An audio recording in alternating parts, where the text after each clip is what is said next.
برادران اسلام، واجب الاحترام بزرگوں، دوستوں، بھائیوں، عزیز نوجوانوں، الحمدللہ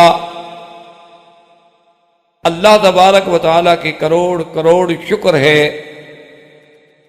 کہ اس نے ہمیں توفیق بخشی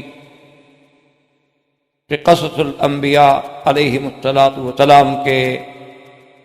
دروس میں ہم شرکت کر سکیں، اور اسی ضمن میں اللہ کا قرآن اور احادیث محمد مصطفیٰ صلی اللہ علیہ وسلم سے مستفید ہو سکیں۔ دو دروس میرے سفر کی وجہ سے منقطع ہو گئے، الحمدللہ آج پھر ہم اسی سلسلے سے بات شروع کرتے ہیں کہ جب آدم علیہ السلام کی وفات ہو گئی اور آدم علیہ السلام کی وفات پر ملائکہ تشریف لائے، اللہ کے فرشتوں نے غسل دیا، اللہ کے فرشتوں نے کفن پہنایا، اللہ کے فرشتوں نے نماز جنازہ پڑھی اور انہوں نے ان کی تدفین، اور حضرت آدم علیہ السلام کے کچھ عرصے کے بعد، تقریباً 1 سال کے بعد، بی بی حوا بھی فوت ہو گئی، اور سیدنا آدم علیہ السلام کے بعد انبیاء کے سلسلے میں حضرت شیس علیہ السلام تشریف لائے۔ شیس جو ہے اس کا نام ہے، اس کا معنی ہے ہبۃ اللہ۔ ان پہ اللہ تبارک و تعالیٰ نے 50 صحیفے بھیجے، اور جیسا کہ آپ پڑھ چکے ہیں کہ قابیل نے قتل کے بعد اپنی بیوی کو لے کے وہ فرار ہو گیا، اور اس نے جا کر اپنا ایک علاقہ منتخب کیا، وہیں آباد ہوا، اس کی پھر وہی ذریت اور وہی جماعت بڑھتی چلی گئی، اور خدا کی قدرت یہ ہوئی کہ جتنے لوگ قابیل کے قبیلے سے بنے اور پیدا ہوئے، ان میں سہول، وہ سہول کا علاقہ کہلاتا۔ سہول کا معنی یعنی وادیاں، سہول کا معنی جیسے ایک پہاڑ ہو، تو کچھ لوگ جو تھے جو حابیل کے ساتھ تھے وہ تو جبال پر تھے، اور جو قابیل کا قبیلہ تھا وہ سہول میں تھا۔ اور اللہ کی قدرت یہ ہے، اتفاق کی بات یہ ہے کہ سہول میں جتنی عورتیں تھیں وہ بڑی خوبصورت تھیں، اور جو جبال میں عورتیں تھیں وہ اتنی خوبصورت نہیں تھیں، لیکن ان کے مرد بڑے خوبصورت تھے۔ یہ اللہ تبارک و تعالیٰ کی حکمت ہے۔ تو ابلیس لعین کو موقع ملا، اس نے کہا کہ میں کوئی فتنہ پیدا کروں۔ تو ابلیس لعین جو ہے وہ ایک غلام کی شکل میں، ایک لڑکے کی شکل میں آیا، اور اس سہول کے علاقے میں جو قابیل کا قبیلہ تھا اسی علاقے میں آ کے اس نے بھی ڈیرا لگا لیا، اور آہستہ آہستہ اس نے گانا شروع۔ اب آپ کو علم ہے کہ ابلیس کے پاس تو اللہ نے اس کو قوات دی ہیں استدراجی طور پر اپنے بندوں کے امتحان کے لیے، وہ جیسا چاہے گانا گا لے، جیسا چاہے شکل بدل لے۔ تو اس گانے کا اثر یہ ہوا کہ وہ عورتیں اکٹھی ہوتی، وہ علاقے کے لوگ اکٹھے ہوتے، اور اس کے گانے سے اور اس کی آواز سے لطف اندوز ہوتے۔ اسی لیے یہ جتنا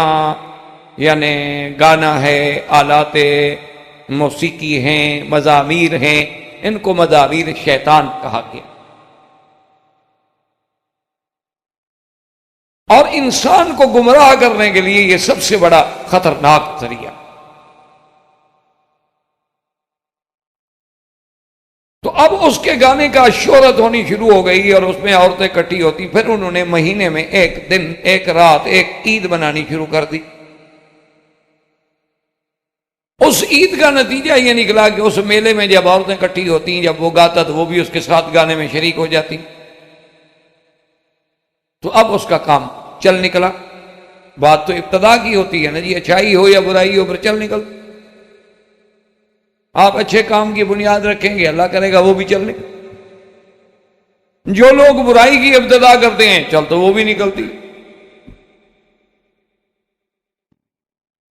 تو اب اس کے بعد ابلیس نے یہ کیا کہ وہ جبال کے لوگوں سے جا کے ملا، اور ان سے کہا کہ بھائی اللہ کے بندے، تم پہاڑوں پہ زندگی گزار رہے ہو، خشک زندگی ہے، نہ تمہاری زندگی میں کوئی راحت ہے، نہ سکون ہے، نہ آرام ہے، یہ کیا ہے؟ کچھ سیر ویر کے لیے نکلا کرو، ذرا آدمی موسم کے لیے باہر جاتا ہے، تفریح کرتا ہے، انجوائے کرتا ہے، یہ کیا ہے کہ بھی ایک بند ہو کے بس اپنے گھر میں بند مچھلی میں ایک گڑھے کی طرح مچھلی بن کے رہ جائے۔ تو اب لوگوں نے ادھر آنا شروع کیا۔ اب چونکہ مرد خوبصورت تھے، ادھر کی عورتیں خوبصورت تھیں، جب ان میں آنا جانا شروع ہوا اور زیادہ تر وہ اسی رات جمع ہوتے جب وہ گانا گاتے، تو اس کا انجام یہ نکلا کہ زنا کا دروازہ کھل گیا۔ اسی لیے علماء نے لکھا ہے کہ دو چیزیں ہیں انسان کو تباہ کرنے والی، انما اموالکم و اولادکم فتنہ، جو قرآن بھی کہتا ہے۔ تو سب سے بڑا فتنہ جو ہے وہ دولت ہے یا عورت، اور اس کے ساتھ سب سے بڑا اس فتنے کو انگیخت کرنے والی چیز جو ہے وہ موسیقی ہے، وہ گانا۔ اسی لیے ایک حدیث مبارک میں آتا ہے کہ سرکار دو عالم سیدنا محمد الرسول اللہ صلی اللہ علیہ وسلم سفر فرما رہے تھے، اور آپ خود اندازہ فرمائیں کہ جس سفر کی قیادت اللہ کا نبی فرما رہے ہیں، سفر کرنے والے کون ہوں گے؟ صحابہ رضوان اللہ علیہم اجمعین، اور جو خواتین ساتھ تھی وہ کون ہوں گی؟ ازواج مطہرات یا صحابیات۔ تو ایک صحابی نے، رات کا سفر ہوتا ہے تو اونٹوں کو چلانے کے لیے کچھ عرب کا رواج تھا کہ گنگناتے تھے، رجز پڑھتے تھے، گنگناتے تھے، کہ اس گنگنانے کی آواز میں اونٹ جو ہے قدرتی طور پہ وہ بھی تیز چلتے ہیں۔ تو جب اس نے رجز پڑھنی شروع کی اور اونٹ تیز چلنے شروع ہوئے، تو حضور صلی اللہ علیہ وسلم نے جب آواز سنی تو آپ نے فرمایا رفقاً بالقواریر، کیا کر رہے ہو اتنی زور سے اور اتنی خوش آبادی کے ساتھ گا رہے ہو؟ تمہیں پتہ نہیں کہ شیشے سفر کر رہے ہیں؟ یعنی عورتیں جو ہیں ان کے دل جو ہے شیشوں کی مانند ہیں، جیسے شیشے کو ٹھوکر لگنے میں پتہ نہیں لگتا، معمولی سی چوٹ لگنے سے اس کے اوپر اثر ہو جاتا ہے۔ اور کبھی آپ نے دیکھا ہوگا کہ گاڑیوں کے شیشے جو ہیں چوٹ نہ بھی لگے گرمی سے ٹوٹ جاتے ہیں، ان میں دراڑیں پڑ جاتی ہیں۔ تو علم موسیقی یا گانا یا موسیقی یا آواز ایک ایسا جادو ہے کہ سب سے زیادہ جو ہے نعوذ باللہ اثر کرتا۔ تو اب ان لوگوں کے آنے کی وجہ سے شر بڑھ گئی، زنا کا دروازہ کھل گیا۔ تو اللہ تبارک و تعالیٰ نے شیس علیہ السلام کے بعد حضرت ادریس علیہ السلام، حضرت ادریس علیہ السلام بھی اللہ کے نبی ہیں، اور اللہ تبارک و تعالیٰ کے اتنے مقبول انبیاء میں ہیں، اتنے مقبول صالحین میں ہیں کہ بعض روایات میں آتا ہے کہ جتنا سارے دن اللہ کی مخلوق اعمال صالحہ کرے اس کا ثواب ہوتا ہے، اتنا ادریس علیہ السلام کا ثواب ہوتا تھا ایک دن۔ اور حضرت ادریس علیہ السلام بڑے شان والے پیغمبر ہیں جن کا اللہ نے قرآن میں بھی ذکر فرمایا ہے، اور جس کے بارے میں حدیث معراج میں بھی وضاحت موجود ہے کہ حضور صلی اللہ علیہ وسلم سرکار دو عالم حبیب کبریا محمد مصطفیٰ صلی اللہ علیہ وسلم کی چوتھے آسمان پر حضرت ادریس علیہ السلام سے ملاقات۔ حضرت ادریس علیہ السلام نے اللہ کے حکم سے سب سے پہلا جہاد جو ہے اہل شر کے خلاف وہ حضرت ادریس علیہ السلام نے، اللہ کے حکم سے ادریس علیہ السلام نے جہاد کیا، اور جتنے وہ قبیلہ شر تھا، غلط لوگ تھے، ان کو مارا اور ان کو بالکل سیدھا۔ اور خدا کی شان یہ ہے کہ جس دور میں یہ شر بڑھ گیا تھا اسی دور میں اچھے لوگ بھی تھے۔ یہ تو نہیں ہوتا کہ دنیا اچھے لوگوں سے خالی ہو جائے، خیر اور شر جو ہے ہمیشہ مل کے، بلکہ علماء نے اسلاف نے یہ لکھا ہے کہ خیر محض جو ہے،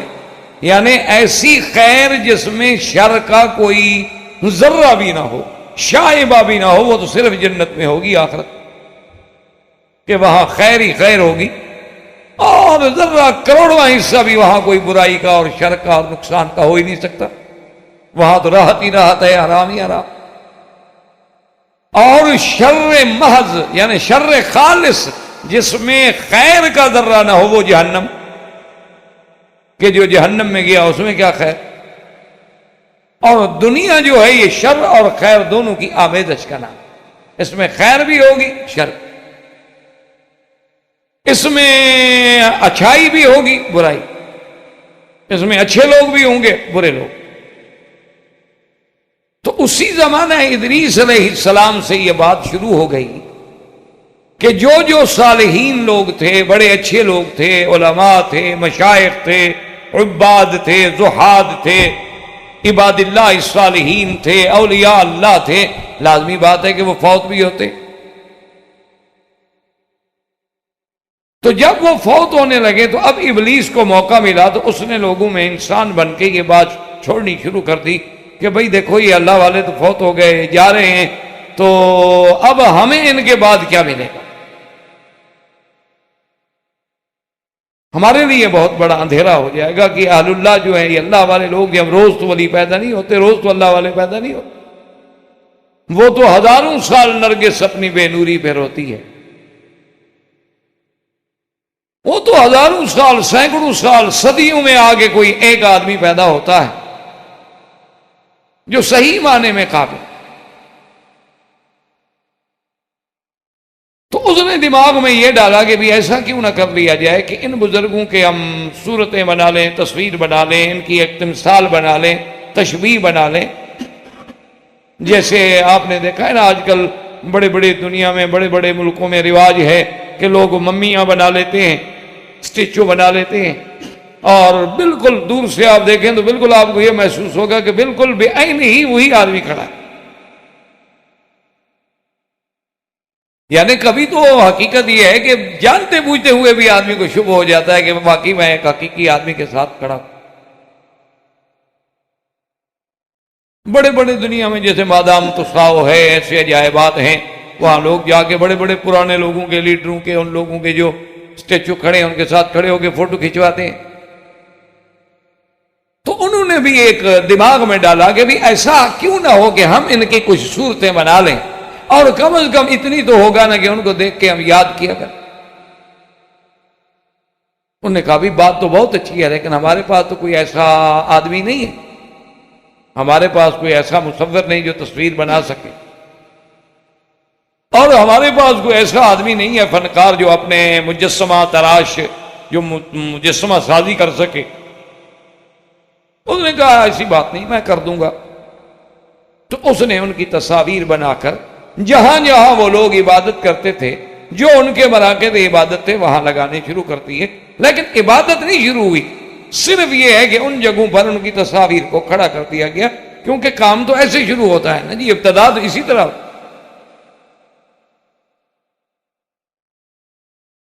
اب جو وقت گزرتا رہا، لوگ جاتے یاد کرتے، ماشاءاللہ دیکھو جی ودن، سوان، یغوثا، یعوقا، نصرہ، یہ دیکھو یار ان بزرگوں کا مقام ہے، یہاں ووٹتے تھے، اب شکل بھی دیکھ لیتے ہیں، چلو کچھ تسلی ہو جائے۔ اسی دوران میں سیدنا ادریس علیہ السلام کی وفات کے دن بھی قریب آ گئے۔ تو ملک الموت سے انہوں نے عرض کیا، فرمایا کہ کیا میری موت کا کچھ وقت جو ہے اللہ چاہے تو مؤخر فرما سکتے ہیں، اور ملک الموت سے کہو کہ بھئی کچھ اس میں تاخیر کر دیں۔ انہوں نے کہا بھی یہ مسئلہ میں تو نہیں جانتا، ہر کسی کے ذمہ ایک کام ہے، وما منا الا لہ مقام معلوم، ہم سب کا اپنا اپنا ایک وظیفہ ہے، اس وظیفے کے علاوہ ہم کچھ نہیں جانتے۔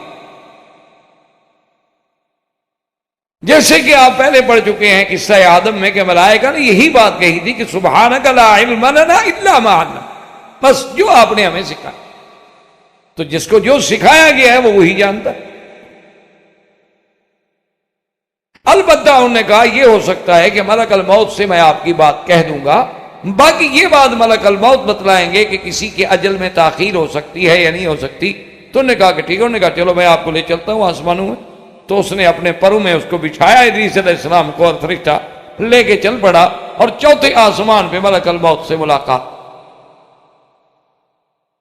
ملک الموت سے جب ملاقات ہوئی تو اس نے کہا کہ بھئی ادریس علیہ السلام کے لیے میں نے آپ سے عرض کرنا ہے کہ کیا ان کی زندگی کے کچھ دن لمبے ہو سکتے ہیں، بہت مؤخر ہو سکتی ہے، اس نے کہا پہلے تم یہ بتاؤ کہ ادریس علیہ السلام ہیں کہاں؟ اس نے کہا ادریس علیہ السلام کو میں لے کے آیا ہوں۔ تو فضحکا، ملک الموت ہنس پڑے، انہوں نے کہا اچھا ماشاءاللہ، میں حیران ہو رہا تھا کہ اللہ نے لکھا ہے کہ تم نے اس کی روح جو ہے چوتھے آسمان پہ قبض کرنی ہے، تو میں سوچ رہا تھا کہ چوتھے آسمان پہ ادریس علیہ السلام کا کیا کام، شاید میں ان کو لے آؤں گا پھر یہاں روح قبض کروں گا، لیکن اچھا ہوا کہ تم لے آئے، میں نے تم کی روح قبض کرنی ہے۔ اور ان اجر اللہ اذا جاء لا یؤخر، اللہ نے جو وقت مقرر کیا اس میں تاخیر نہیں ہوتی۔ تو بعض علماء نے اس قول کو ترجیح دی ہے، اور بعض علماء فرماتے ہیں کہ نہیں، یہ موت کی بات تو نہیں ہے، اللہ تبارک و تعالیٰ نے انہیں جیسے عیسیٰ علیہ السلام کو زندہ آسمانوں پہ بٹھایا ہے، اسی طرح ادریس علیہ السلام کو بھی اللہ نے آسمانوں پہ بٹھایا ہے، جس کے بارے میں اللہ کا قرآن بھی کہتا ہے کہ وَاذْكُرْ فِي الْكِتَابِ إِدْرِيسَ إِنَّهُ كَانَ صِدِّيقًا نَبِيًّا۔ اللہ پاک نے قرآن میں بھی ذکر فرمایا، اور ادریس علیہ السلام ان پیغمبروں میں ہیں جن کا اللہ نے نام لیا ہے، ورنہ پیغمبر تو دیکھیں نا، لاکھوں پیغمبر ہیں، سب کا نام تو نہیں، 25 پیغمبروں کا نام لیا ہے، لیکن ادریس علیہ السلام بھی ان انبیاء علیہ السلام میں ہیں کہ جن کا اللہ نے قرآن میں باقاعدہ نام۔ اب ادریس علیہ السلام کی وفات کے بعد پھر سب سے عظیم دور جو ہے وہ ہے سیدنا نوح علیہ، اور سیدنا نوح علیہ السلام جو ہیں یہ اول رسول بعث الی اہل الارض، یعنی یہ پہلے رسول ہیں جن کو اللہ تبارک و تعالیٰ نے زمین والوں کے بعد رسول بنا کے بھیجا۔ اس کی وجہ یہ ہے کہ آدم علیہ السلام سے لے کر چاہے شیس علیہ السلام کا دور آیا، ادریس علیہ السلام کا دور آیا، شر تو بڑھ گیا، لوگ گناہوں میں تو مبتلا ہوئے، لیکن غیر اللہ کی عبادت نہیں ہوئی، سب دین پر تھے، اسلام پہ تھے، اللہ کی توحید۔ وہاں سے پھر یہ شرک شروع ہوا، اور جو ایک نسل گزرتی گئی تو ابلیس ان کے دماغوں میں یہ بات ڈالتا گیا کہ یہ جو بت بنے ہوئے ہیں، یہ جو تصویریں بنی ہوئی ہیں، یہ اللہ کے بڑے محبوب بزرگ تھے، اور تمہارے آباء و اجداد اپنے دکھوں میں، مصیبتوں میں ان کو آگے درخواست کرتے تھے، بارش نہیں ہوتی ان کو کہتے، مصیبت ہوتی ان کو کہتے، تو سارا نظام ان سے چلتا تھا، تم بھی ان سے مانگو، تو انہوں نے ان سے مانگنا شروع کر۔ تو اب اللہ نے پہلا نبی اور رسول نوح علیہ السلام جو ہیں، یاد رکھیں یہ ولد آدم میں ہیں، اور بینہ و بین آدم عشرۃ قرون، عشرۃ قرن، حضرت آدم علیہ السلام اور حضرت نوح علیہ السلام کے درمیان میں 10 قرن۔ اب بعض علماء یہ کہتے ہیں کہ کل قرن 100 سنہ، کہ ہر قرن جو ہے 100 سال جو ہے وہ صدی کہلاتی ہے۔ اگر اسی حساب کو مد نظر رکھا جائے تو اس کا مطلب یہ ہے کہ حضرت آدم علیہ السلام کے اور حضرت نوح علیہ السلام کے درمیان میں 1000 سال کا فاصلہ ہو۔ اور بعض علماء نے فرمایا کہ نہیں، قرن سے مراد یہ ضروری نہیں ہوتا کہ 100 سال، بلکہ قرن سے مراد یہ ہوتا ہے کہ جب ایک نسل ختم ہو جائے، ایک جیل ختم ہو جائے اور دوسری نسل شروع ہو جائے۔ مثلا ہمارے آبا کا جو ہمارے باپ دادے کا دور تھا وہ ختم ہو گیا، اب ہمارا آ گیا، اب ہم سارے اس دور کے جتنے لوگ ہیں مثلا ختم ہوں گے تو پھر ہماری اولادوں کا دور ہوگا۔ تو وہ کہتے ہیں کہ اس کو بھی قرن کہا جاتا، کہ جیسے سرکار دو جہاں صلی اللہ علیہ وسلم نے بھی فرمایا کہ خیر القرون قرنی ثم الذین یلونہم ثم الذین یلونہم، فرمایا کہ سب سے بہتر دور جو ہے وہ میرا قرن ہے جس میں میں خود موجود ہوں، اور اس کے بعد میرے صحابہ کے بعد تابعین رضوان اللہ علیہم اجمعین۔ اور اسی طرح اللہ تبارک و تعالی نے قرآن میں بھی کئی مقامات پہ فرمایا وَكَمْ أَهْلَقْنَا مِنْ قَرْنٍ، اسی طرح آتا ہے قُرُونًا كَثِيرًا۔ تو اس لیے بعض علماء کہتے ہیں کہ یہ ضروری نہیں ہے کہ 1000 سال مراد ہو، بلکہ اس سے زیادہ بھی ہو سکتا ہے، اس سے کم بھی۔ تو نوح علیہ السلام جو ہیں یہ بڑے شان والے پیغمبر، کہ جن کو اللہ نے قرآن میں خود فرمایا انہ کان عبدا شکورا، کہ نوح علیہ السلام وہ میرا بندہ ہے شکر گزار کہ ہر وقت میری نعمتوں پہ شکر کرتا۔ اسی طرح قرآن دوسرے مقام پہ سلام علی نوح فی العالمین، اللہ نے نوح پہ سلام۔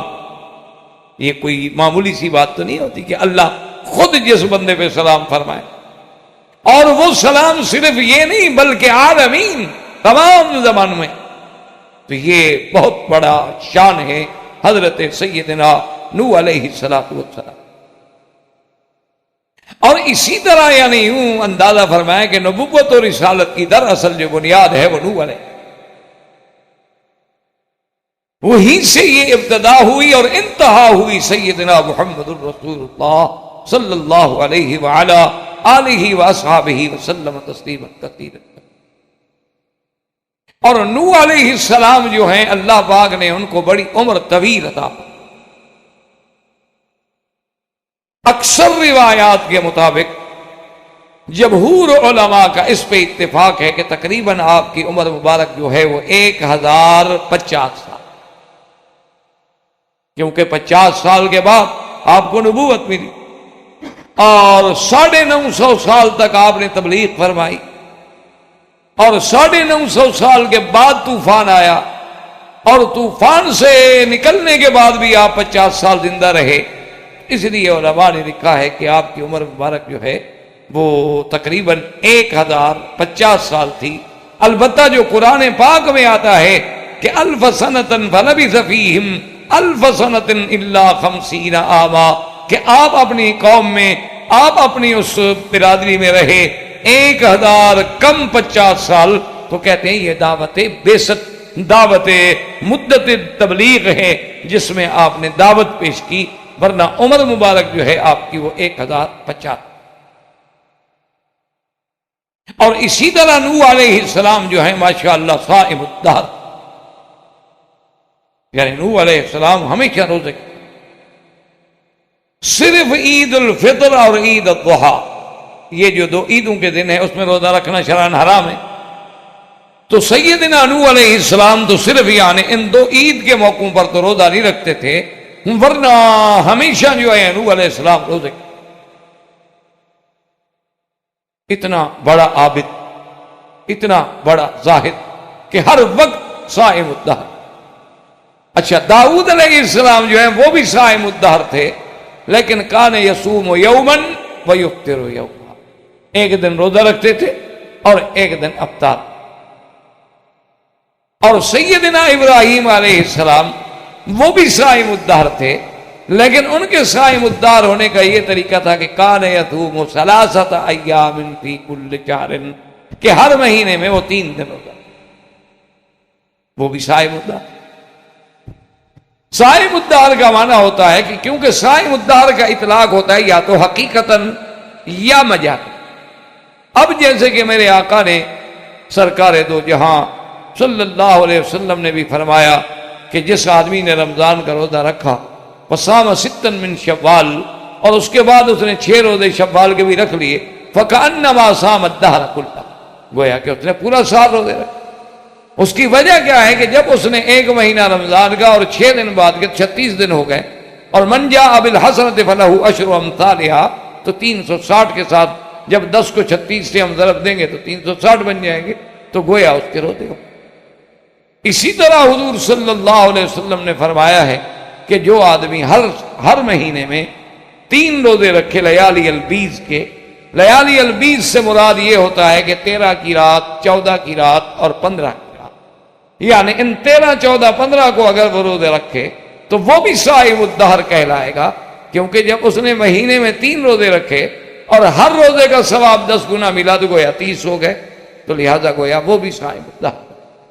تو یہ اللہ تبارک و تعالیٰ کی نعمتیں ہیں۔ لیکن نوح علیہ السلام حقیقی صائم الدہر تھے کہ آپ نے ساری زندگی روزہ رکھا الا یوم العید، یعنی یوم العید و یوم الضحیٰ، عید الفطر و عید الضحیٰ پہ روزہ نہیں رکھا۔ اور ہم چونکہ ملت ابراہیمی پہ، تو اس لیے حضور صلی اللہ علیہ وسلم کو بھی یہی زیادہ محبوب تھا کہ آپ نے فرمایا کہ بس 3 روزے مہینے میں رکھ لیا کرو، اور آپ نے فرمایا کہ یوم الخمیس اور یوم الاثنین یعنی سوموار کے دن اور جمعرات کے دن بھی روزہ رکھ لو، یہ بھی سن۔ حضور نے فرمایا 6 شوال کے روزے بھی رکھ لو، یہ بھی سن۔ یوم عاشوراء کے روزے رکھ لو، یہ بھی سن۔ اس لیے حضور صلی اللہ اور آپ سے بعد صحابہ نے جب اجازت مانگی کہ یا رسول اللہ ہم اس سے بھی زیادہ روزے رکھنا چاہتے ہیں، تو آپ نے فرمایا کہ پھر بہتر بات یہ ہے کہ احب الصیام الی اللہ صیام داؤد، اللہ تبارک و تعالیٰ کو پھر داؤد علیہ السلام کا روزہ بڑا پسند ہے کہ کان یصوم یوما ویفطر یوما، ایک دن روزہ رکھتے تھے اور ایک دن افطار کرتے تھے، تم بھی پھر اسی پہ چل۔ اس کی وجہ یہ ہے کہ روزانہ روزہ رکھنا جو ہے علماء محدثین نے فقہا نے اس کی لم لکھی ہے، علت لکھی ہے کہ پھر جب آدمی عادی ہو جاتا ہے تو پھر اس کی عادت بن جاتی ہے، پھر وہ عبادت نہیں رہتی۔ پھر ایک آدمی کی عادت بن جاتی ہے کہ میں نے روز رہنا ہے، بس روزے کے ساتھ رہنا، بس عادت بن گئی۔ تو اس لیے وہ کہتے ہیں کہ نہیں، عادت اور عبادت میں فرق ہونا چاہیے کہ ایک دن روزہ رکھے ایک دن کھائے، تاکہ روزے والے دن اس کو کچھ بھوک لگے، کوئی تکلیف ہو، کوئی ستائے۔ جب عادت ہو جائے گی تو کسی قسم کی تکلیف پھر بندے کو ہوتی نہیں۔ تو اس لیے اللہ تبارک و تعالیٰ کی ہر چیز میں حکمتیں ہیں۔ تو نوح علیہ السلام جو ہے بڑے شان والے تھے، اور بعض علماء نے یہ بھی لکھا ہے کہ نوح علیہ السلام جو تھے وہ کان بکاء، یعنی اللہ کے آگے بہت رونے والے، اتنا روتے تھے کہ آپ کے رخساروں پہ آنسو بہ بہ کے نشان پڑتے۔ اللہ کے آگے خشیت، اللہ تبارک و تعالیٰ کے آگے تضرع، اللہ تبارک و تعالیٰ کے آگے عاجزی۔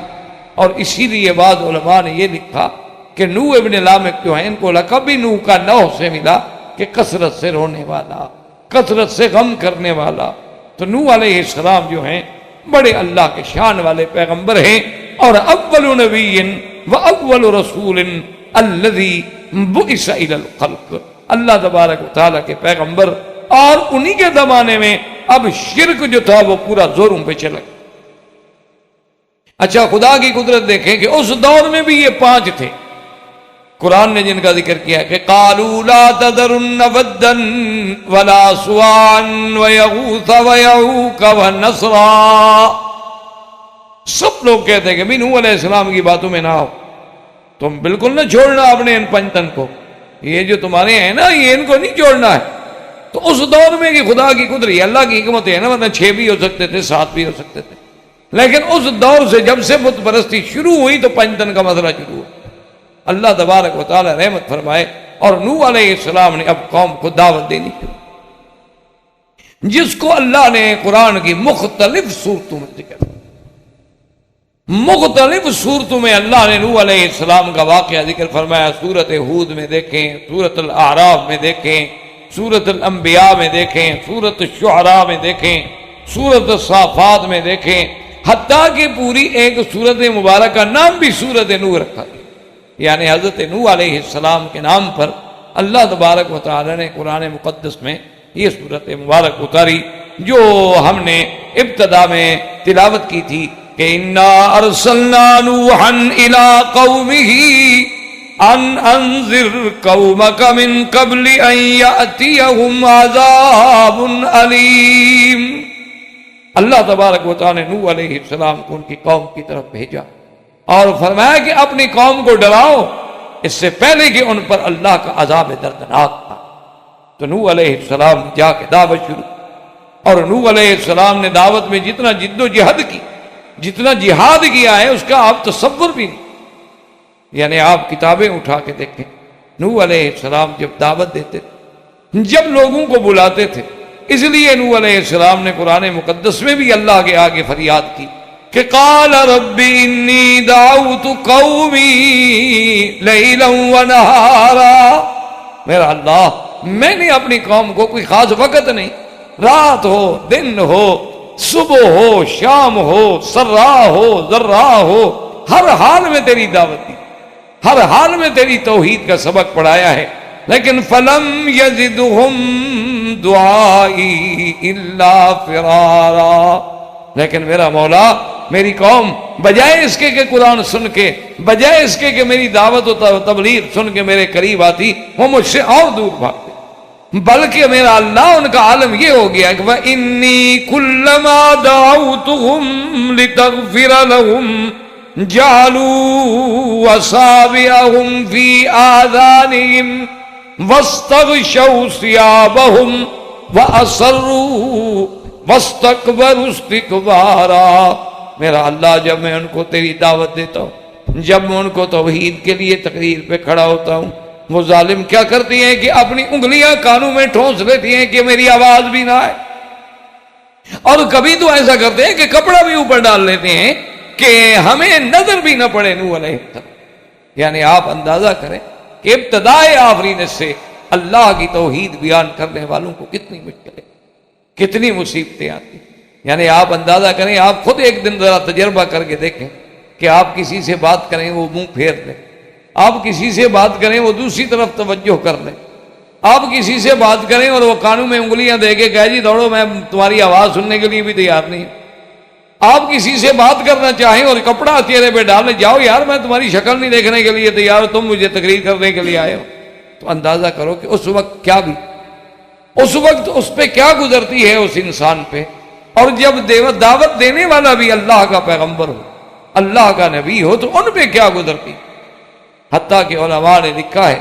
سابقہ کتابوں کی روایات سے کہ وہ ظالم ایسے گستاخ ہو گئے تھے کہ حضرت نوح علیہ السلام کو بعض اوقات آ کر مارتے، اور کئی دفعہ آپ کے گلے میں کپڑا ڈال کے نعوذ باللہ کھینچتے تھے۔ حضرت نوح علیہ السلام کی آنکھیں مبارک باہر ابل آتی تھیں اور آپ بے ہوش ہو کے گر جاتے تھے،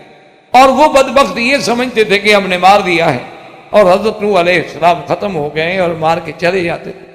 اور پھر جب نوح علیہ السلام کو ہوش آتی تو آپ پھر اثر نو کھڑے ہو جاتے کہ قال یا قوم اعبدوا اللہ، جیسے یہاں فرمایا قال یا قوم انی لکم نذیر مبین ان اعبدوا اللہ واتقوہ واطیعون، کہ اے قوم ایک ہی میری دعوت ہے کہ عبادت اللہ سے ڈرو اور میری اطاعت کرو۔ اللہ عبادت خدا کی ہوگی، اطاعت جو ہے اللہ کے پیغمبر اللہ کے رسول کی ہوگی۔ اور پھر نوح علیہ السلام کہتے ہیں ظالمو میں جو تمہیں دعوت دے رہا ہوں فائدہ تو تمہارا ہے، تمہارے گناہ معاف ہوں گے، تمہارے کفارہ سیئات ہوگا، تمہیں اللہ تبارک و تعالی جنتوں سے سرفراز فرمائیں گے، لیکن قوم جو ہے وہ بالکل سننے پہ آمادہ ہے۔ حتیٰ کہ بعض روایات میں یہ آیا ہے کہ لوگ اپنے بیٹوں کو لے کے آ کے بچوں کو لے کے آتے اور دور سے آگے دکھلاتے کہ وہ دیکھو وہ مجنون، وہ دیوانہ، وہ جو بیٹھا ہوا ہے نا اس کے قریب کبھی نہیں جانا، اور سارے کام کرنا لیکن اس کے پاس نہیں جانا، یہ تو بالکل دیوانہ ہے، مجذوب ہے۔ یہ ہمیں کہتا ہے کہ سارے معبودوں کو چھوڑ دیں، ہم سارے خداؤں کو چھوڑ دیں، ہم پنجتن کو چھوڑ دیں، ہم ودن سوان یا غوثا یا اوکا نسرا کو چھوڑ دیں اور صرف ایک اللہ کی عبادت کریں۔ بھلا سارے کام مخلوق کے ایک خدا کیسے سر انجام دے سکتا ہے؟ یہ تو نعوذ باللہ دیوانے۔ اس لیے اللہ تبارک و تعالیٰ معاف فرمائے۔ اور پھر یہ عالم جو ہے آپ اندازہ کریں کوئی 1 سال نہیں، 2 سال نہیں، 4 سال نہیں، 950 سال، یعنی آپ اندازہ فرمائیں کہ کتنی مدت گزری، 9.5 صدیاں بیت گئیں یعنی تبلیغ کرتے ہوئے، لیکن قوم جو ہے وہ قریب آنے کے لیے تیار۔ جب حضرت نوح علیہ السلام قوم سے بالکل مایوس ہو گئے تو اس کے بعد اللہ تبارک و تعالیٰ سے نوح علیہ السلام نے دعا، جو اللہ پاک نے سارا واقعہ سورت نوح کے اندر مفصل ذکر کیا ہے، اور آخر میں حضرت نوح علیہ السلام نے اللہ سے دعا مانگی، وَقَالَ نُوحٌ رَبِّ لَا تَذَرْ عَلَى الْأَرْضِ مِنَ الْكَافِرِينَ دَيَّارًا، میرا اللہ اب تو کافروں کا کوئی گھر، کوئی حویلی بھی نہ بچے دنیا میں، إِنَّكَ إِن تَذَرْهُمْ يُضِلُّوا عِبَادَكَ وَلَا يَلِدُوا إِلَّا فَاجِرًا كَفَّارًا، میرا اللہ اگر آپ نے ان کو چھوڑ دیا، اگر آپ نے ان کو مہلت دے دی، اگر آپ نے ان کو ہلاک نہ کیا، تو ان کی آنے والی نسلیں جو ہیں وہ بھی نہیں ہوں گی مگر یا فاجر ہوں گے، کافر ہوں گے، وہ بھی تیرے فرمانبردار اطاعت گزار نہیں ہوں گے۔ یاد رکھو بعض جاہل لوگ جو ہیں انہی آیات سے لوگوں کے عقیدوں کو گمراہ کرتے ہیں، وہ کہتے ہیں دیکھو جی اللہ کے نبی کو آخر علم غیب تھا، اللہ کا نبی علم غیب سے ہی بتا رہے تھے نا کہ اللہ آنے والی نسلیں بھی ایمان نہیں لے آئیں، اور یہ بھی بتلا رہے ہیں کہ آگے جو پیدا ہوگا یا کافر ہوگا یا فاجر ہوگا۔ اس کا مطلب یہ ہے کہ انبیاء علیہ السلام کے علم غیب ہے، حالانکہ یہ جہالت ہے، اللہ تبارک و تعالیٰ کے انبیاء پر یہ الزام ہے اور اللہ کے قرآن سے سراسر انحراف۔ اس کی وجہ یہ ہے کہ اگر ان کے دل میں ذرے کے برابر بھی خوف ہوتا تو نوح علیہ السلام کے اپنے قصے میں موجود ہے کہ میں کبھی علم غیب کا دعویٰ نہیں کرتا، وَلَا أَقُولُ لَكُمْ إِنِّي أَعْلَمُ الْغَيْبَ۔ اور دوسری بات نوح علیہ السلام کا یہ کہنا کہ ان کی اولادیں کافر ہوں گی، تو یہ 950 سال جو بندہ آزما چکا ہو، 100 سال نہیں، 950 سال، یعنی 9 صدیاں بیت گئیں، 50 سال اوپر گزر گئے، کئی لوگ پیدا ہوئے، کئی مر گئے، کئی نسلیں بدل گئیں، یہ تو ایک کھلی سی بات۔ آپ دیکھیں نا، آپ بھی جب دیکھتے ہیں کسی آدمی کو، کسی بچے کو، آپ 1 دن 2 دن 4 دن 6 مہینے سال محنت کرتے ہیں، آپ کہتے ہیں ابھی تم نہیں سدھرو، بس بھائی سوال ہی پیدا، تمہارے سدھرنے کا تو کوئی سوال ہی پیدا، کیونکہ میں تجربہ کر چکا ہوں اتنے عرصے سے کہ تمہارے اندر کوئی تبدیلی ہی نہیں آتی۔ تو یہ علم غیب نہیں تھا، بلکہ نوح علیہ السلام نے اپنے تجربے کی بنا پر اللہ تبارک و تعالیٰ سے جب دعا کی نوح علیہ السلام نے، تو اللہ نے ان کی دعا جو تھی وہ منظور فرمائی، اور اللہ تبارک و تعالیٰ نے حکم دیا نوح علیہ السلام کو کہ اب ایک بات جو ہے وہ اچھی طرح سمجھ، وَأُوحِيَ إِلَىٰ نُوحٍ، اللہ نے وحی، إِنَّهُ لَن يُؤْمِن مِّن قَوْمِكَ إِلَّا مَن قَدْ آمَن، کہ بس اب آپ کی قوم سے اور کوئی ایمان نہیں، چونکہ اللہ تو جانتے بس جو ایمان لا چکے بس اور کوئی۔ لیکن ایک بات نوح علیہ السلام یاد رکھنا کہ جب میرا عذاب آ جائے تو پھر ان کے لیے بخشش نہیں مانگ، ان کے لیے پھر مہلت نہیں مانگنی، ایسا نہ ہو کہ عذاب دیکھنے کے بعد آپ کا دل نرم ہو جائے۔ اور اللہ تبارک و تعالی نے حکم دیا نوح علیہ السلام کو، جس کا ذکر قرآن پاک میں متعدد صورتوں میں موجود ہے، کہ وَاصْنَعِ الْفُلْكَ بِأَعْيُنِنَا، کہ کشتی میں۔ اسی لیے سابقہ کتابوں میں یہ بات بھی ملتی ہے کہ نوح علیہ السلام نے سب سے پہلے اللہ کے حکم سے درخت لگائے، اور وہ درخت جو ہیں تقریباً ماشاءاللہ 100 سال تک بڑھتے گئے اور بڑھتے گئے اور بڑھتے گئے۔ پھر اللہ نے حکم دیا، جبریل علیہ السلام تشریف لائے، انہوں نے نوح علیہ السلام کو آ کے تعلیم دی کہ بھی کشتی کیسے بنانی ہے، کیونکہ نوح علیہ السلام کشتی بنانا تو نہیں جانتے۔ انہوں نے آپ کو تعلیم دی کہ اس طرح لکڑیوں کے پھٹے بنائیں، اس طرح آپ تختے بنائیں گے، اس طرح آپ جناب مسامیر لائیں گے، اس طرح پھر ان کو جوڑا جائے گا اور اس طرح وہ تیار ہوگی۔ تو نوح علیہ السلام سب سے پہلے عمل نجار جو ہے، یعنی جسے آپ اردو میں درخان کہتے ہیں یا لکڑی کا کام کرنے والا کہتے ہیں، بڑی کا کام جو ہے سب سے پہلے حضرت نوح علیہ السلام نے شروع۔ اور خدا کی شان دیکھیں کہ نوح علیہ السلام کشتی بنا رہے ہیں خشکی میں، یعنی کشتی تیار ہو رہی لیکن میدان میں، اور کشتی بھی ماشاءاللہ کتنی بڑی تھی، بہت سارے اقوال ہیں، لیکن راجح قول یہی ہے کہ طولها 300 ذراع وعرضها 50 ذراعا، کہ لمبائی جو تھی وہ 300 ہاتھ اور عرض جو تھا، چوڑائی جو تھی وہ 50 ہاتھ تھی، اور اس کی اونچائی جو ہے وہ تھی 30 ذراعا 30 ہاتھ۔ بعض علماء نے 1200 ہاتھ بھی لکھا ہے کہ 1200 ہاتھ لمبا تھا اور 300 ہاتھ چوڑا تھا۔ اصل وجہ یہ ہے کہ یہ اختلاف نہیں ہوتا، ایک تو روایات ہیں کتب سابقہ سے، اور دوسری بات یہ ہوتی ہے کہ اس زمانے میں تو ابھی قد ہمارے طرح تو نہیں تھے، وہ تو نوح علیہ السلام سے پھر بھی یہ زیادہ قریب کے لوگ تھے نا۔ نوح علیہ السلام کا قد جو ہے وہ 60 ہاتھ تھا، اس کے بعد کم ہونا شروع ہوا، تو اب اگر یہ اتنا بچا ہے تو حضرت نوح علیہ السلام کے زمانے میں بھی قد بڑا ہوگا، جب قد بڑا ہوگا تو ہاتھ خود بخود بڑا ہوگا، جب ان کے 300 ہاتھ ہوں گے تو ہم تو پتہ نہیں 1200 یا اس سے بھی زیادہ ہمارے ہاتھ بن جائے۔ تو اس لیے بعض مورخین کو یا بعض اہل سیر کو اس پہ اختلاف لگا، لیکن راجح قول یہی ہے کہ 300 ذراع و50 ذراعا، 300 ہاتھ لمبا اور 50 ہاتھ جو ہے طول تھا، اور اونچائی جو تھی وہ 30 ذراعا و 3 طبقات، اس کے 3 تہ بنائے گئے، یعنی 3 منزلہ کشتی تیار کی گئی، وَمُطَبَّقٌ مِّن فَوْقِهَا، اور اوپر سے بھی حکم تھا کہ اس کی چھت ڈال دی جائے تاکہ بارش جو ہو رہی ہے یا آسمان سے جو پانی برس رہا ہے وہ بھی اس کو متاثر جو ہے نہ کر۔ اچھا، اب اللہ کی شان دیکھیں کہ نوح علیہ السلام اور ان کے ماننے والے جو تھوڑے بہت تھے، زیادہ تو تھے نہیں، چونکہ نوح علیہ السلام کے ساتھ جو لوگ کشتی میں سوار ہوئے ہیں وہ کتنے تھے؟ 80 آدمی تھے سارے، یعنی عورتوں کے ساتھ، مردوں کے ساتھ، بچوں کے ساتھ، سارے 80 آدمی کے لیے نوح علیہ السلام کے ساتھ۔ تو اب نوح علیہ السلام جب کشتی تیار کرتے اور قوم کے بندے کو ڈرتے تو وہ مذاق کرتے، وہ کہتے دیکھا جی ہم نہیں کہتے تھے کہ نعوذ باللہ دیوانہ ہے، ہم نہیں کہتے تھے کہ مجنون ہے، بھلا یہ کشتی بنانے کا کیا ہے؟ کہ یہاں کوئی دریا ہے کہ کشتی چلے؟ یہاں کوئی سمندر ہے کہ کشتی چلے؟ بھلا کشتیاں کبھی ایسا بھی ہوا ہے کہ وہ خشکی پہ چلی ہوں؟ تو نوح علیہ السلام جو ہیں، نعوذ باللہ ثم نعوذ باللہ ثم نعوذ باللہ، ان کا ذہن جو ہے وہ متاثر ہو گیا ہے۔ حضرت نوح علیہ السلام اپنے کام میں لگے۔ اب اللہ سے عرض کیا کہ یا اللہ مجھے کیسے پتہ چلے گا کہ اب طوفان آ رہا ہے، اب پانی آ رہا ہے، اب کشتی پانی میں آئی؟ اللہ نے حکم دے دیا کہ حتی اذا جاء امرنا وفارت التنور قلنا احمل فیہا من کل زوجین اثنین۔ اللہ نے فرمایا کہ نوح علیہ السلام جب ہمارا حکم پہنچے گا، وفارت التنور،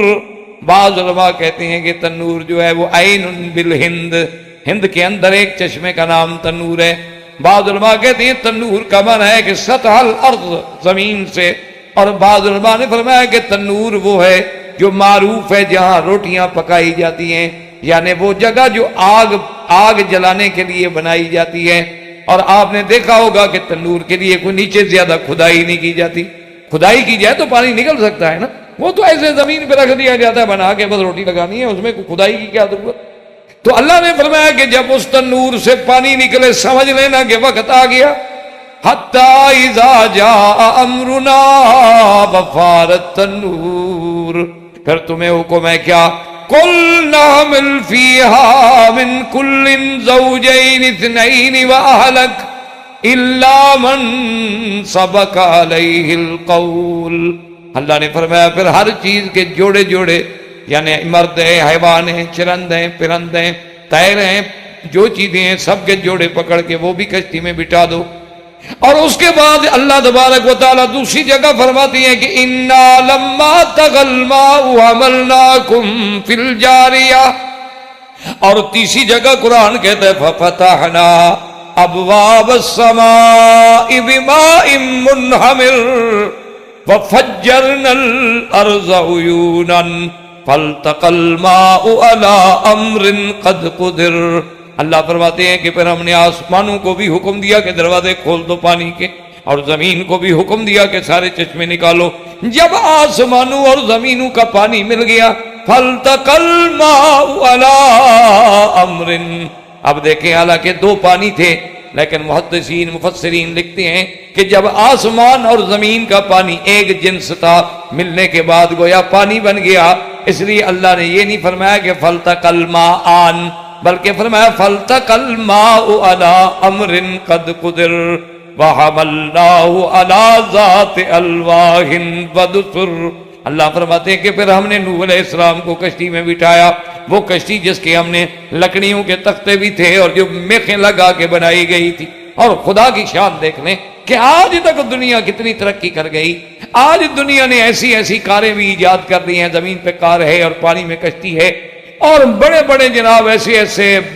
یعنی گن بوٹ بنا لیے گئے، اور ایسے ایسے میرین بنا دیے گئے، اور ایسے ایسے بحری جہاز بنا لیے گئے، اور ایسے ایسے تار پیڈو کشتیاں بنا لی گئیں، لیکن ان کی شکل نہیں تبدیل ہو سکی ماں سوا اس کے جو حضرت نوح علیہ السلام نے ابتدا۔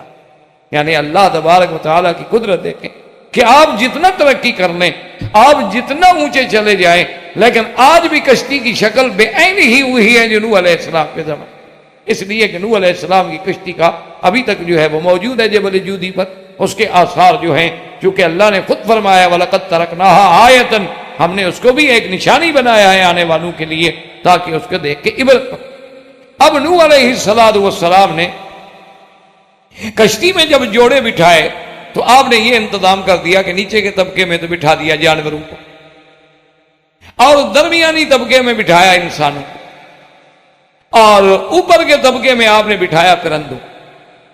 اچھا خدا کی شان ہے، یہ بھی روایات میں آتا ہے کہ سب سے پہلے جو پرندہ سوار ہوا ہے نا وہ دررائی ہے، جس کو آپ طوطا کہتے ہیں، یہ جو عام مشہور ہے. تو یہ سب سے پہلے پرندوں میں سب سے پہلے سوار ہونے والا اور حیوانوں میں سب سے آخر میں سوار ہونے والا گدھا تھا، کیونکہ وہ ضدی تھا نا، اسے ضد تو کبھی نہیں، چاہے ڈوب جائے مر جائے، بلید ہے. جب بلید ہو تو اس نے تو اپنا ہنر دکھانا تھا. اچھا، اور ابلیس جو ہے وہ اس نے کیا کیا کہ وہ گدھا کے دم کے ساتھ چھپ کے اندر داخل، وہ بھی گدھا کے ساتھ شریک ہوا اور آخر میں وہ بھی سوار ہو، چونکہ ورنہ تو ڈوب جانا تھا، کوئی چیز بچنی تو تھی نہیں. اللہ نے تو فیصلہ کر دیا تھا نا. حضرت نوح علیہ السلام کی دعا تھی کہ لا تذر علی الارض، اب زمین پہ کچھ نہیں بچے، من الکافرین دیارا، کسی گھر کو بھی باقی نہیں رکھنا. اب اللہ تبارک و تعالیٰ کے حکم سے، اس لیے حدیث پاک میں آتا ہے کہ اگر کوئی بچتا اس غرق ہونے سے لنجت ام الصبی، ایک بچے کی ماں تھی وہ بچ جاتی، جب وہ بھی نہیں بچی تو کوئی نہیں بچ. اس کا واقعہ لکھا ہے کتابوں میں کہ ایک عورت تھی، اس کا بچہ تھا، جب طوفان آنے لگا تو وہ بھاگتی گئی، اونچے ٹیلے پہ چڑھی وہ طوفان آ گیا، اس سے اونچے پہاڑ پہ چڑھی اس پہ پانی آ گیا، پھر اور اونچے پہاڑ پہ چڑھی وہاں پانی آنے لگا تو بچے کو یوں اٹھا کے کھڑی ہو گئی کہ چلو میں ڈوب جاؤں لیکن میرا بچہ تو باہر رہے، لیکن پانی بلند ہوتا گیا حتیٰ کہ وہ ڈوب گئی. اس لیے حدیث پاک میں آتا ہے کہ لو نجت لنجت ام الصبی، اگر اللہ کسی کو نجات دیتے تو اس بچے کی ماں کو بچا دیتے، لیکن اگر وہ بھی نہیں بچی ہے تو پھر اور کون بچے. اب نوح علیہ السلام کی یاد رکھیں کہ زوجہ جو ہے، آپ کی بیویاں جو تھی، ایک تو بیوی کافرہ تھی اور ایک بیوی مومنہ. تو کافرہ بیوی جو ہے وہ تو مر گئی طوفان سے پہلے، اور مومنہ بیوی اور اس کی اولاد جو ہے وہ نوح علیہ السلام کے ساتھ کشتی میں سوار ہوئی، لیکن ایک بیٹا سوار تھی. کشتی میں سوار ہونے والوں میں کون ہے؟ حام، سام، یافس، یہ تین بیٹے ہیں نوح علیہ السلام. یہ تو آپ کے ساتھ کشتی میں آ گئے اور ان کی ماں بھی آ گئی، لیکن ایک بیٹا ہے آپ کا جس کا نام تھا کنعان، اور بعض کتابوں میں اس کا نام آتا ہے یام، اسی کا نام یام ہے اور اسی کا نام کنعان. اور ایک نوح علیہ السلام کا اس سے پہلے بیٹا تھا جس کا نام تھا عابر. عابر بھی طوفان سے پہلے مر گیا، لیکن کنعان جو ہے وہ طوفان کے وقت میں موجود تھا، لیکن وہ حضرت نوح علیہ السلام کے دین پہ، جس کو اللہ تبارک و تعالی نے قرآن پاک میں بھی ذکر کیا کہ نوح علیہ السلام نے اپنے بیٹے کو بلایا کہ یا بنی ارکب معنا ولا تکن مع الکافرین، کیا ہے بیٹے ہمارے ساتھ سوار ہو جا، کافروں کے ساتھ نہ ہو. قال سآوی الی جبل یعصمنی من الماء، وہ کہنے لگا کیا کہتے ہیں، کیوں ڈراتے ہیں مجھے، میں اس پہاڑ پہ چلا جاؤں گا، کیا ہو سکتا ہے، پانی کتنا آ جائے گا، 5 میٹر 2 میٹر 10 میٹر 8 میٹر، یہ تو سینکڑوں میٹر پہاڑ کھڑے ہیں، میں اس پہ چڑھ جاؤں گا، مجھے پہاڑ بچا لے گا. حضرت نوح نے فرمایا کہ لا عاصم اليوم، لا عاصم اليوم من امر اللہ الا من رحم وحال بینہم الموج فکان من المغرقین. حضرت نوح علیہ السلام نے فرمایا کہ بیٹا کوئی اللہ کے حکم سے نہیں بچا سکتا جب تک کہ اللہ خود رحم کر کے نہ بچائیں. ابھی یہ باتیں ہو رہی تھی کہ اللہ نے حکم دیا کہ اے موج کیا ہے، زمین تیرے کنارے پہ کھڑے ہو کے کنعان میری خدائی کو چیلنج کرتا ہے، پہاڑوں کے سہارے لیتا ہے. وحال بینہم الموج، اب دونوں کے درمیان میں موج نے لپٹ ماری، فکان من المغرقین، اب وہ کنعان بھی غرق ہو گیا. نوح علیہ السلام دیکھ رہے ہیں بیٹا سامنے غرق ہو رہا ہے، اس لیے قرآن کہتا ہے وَنَادَى نُوحٌ رَبَّهُ، اب نوح علیہ السلام نے اللہ کو پکارا کہ میرا اللہ، یا رب ان ابنی من اہلی وَإِنَّ وَعْدَكَ الْحَقُّ وَأَنْتَ أَحْكَمُ الْحَاكِمِينَ، میرا اللہ یہ میرا بیٹا ہے، میری سلب سے ہے، میرے خاندان سے ہے، اور تیرا تو وعدہ ہے کہ میں تمہیں بچا لوں گا، تیرے اہل کو بچا لوں گا، مہربانی کر کے میرے بیٹے کو نجات دے دو، میرے بیٹے کو بچا لو. اندازہ کریں لوگ کہہ دیتے ہیں نا جی ہمیں تو پیر چھڑا لیں گے، ہمیں فقیر چھڑا لیں گے، ہمیں اپنے شیخ چھڑا لیں گے، ہمیں پیرانے، خدا کے بندے اللہ کے نبی ہیں، پیغمبر ہیں، اول رسول اول نبی. لیکن صاحب اور سامنے بیٹا غرق ہو رہا ہے، اور اس کے بعد بچانا تو بڑی بات ہے نا، بچانا تو بہت بہت بڑی بات ہے۔ اللہ تبارک و تعالیٰ کا جلال آ گیا، قال یا نوح انہ لیس من اہلک انہ عمل غیر صالح، کہ نوح علیہ السلام تیرا بیٹا نہیں ہے۔ کیا ہو گیا نسب سے؟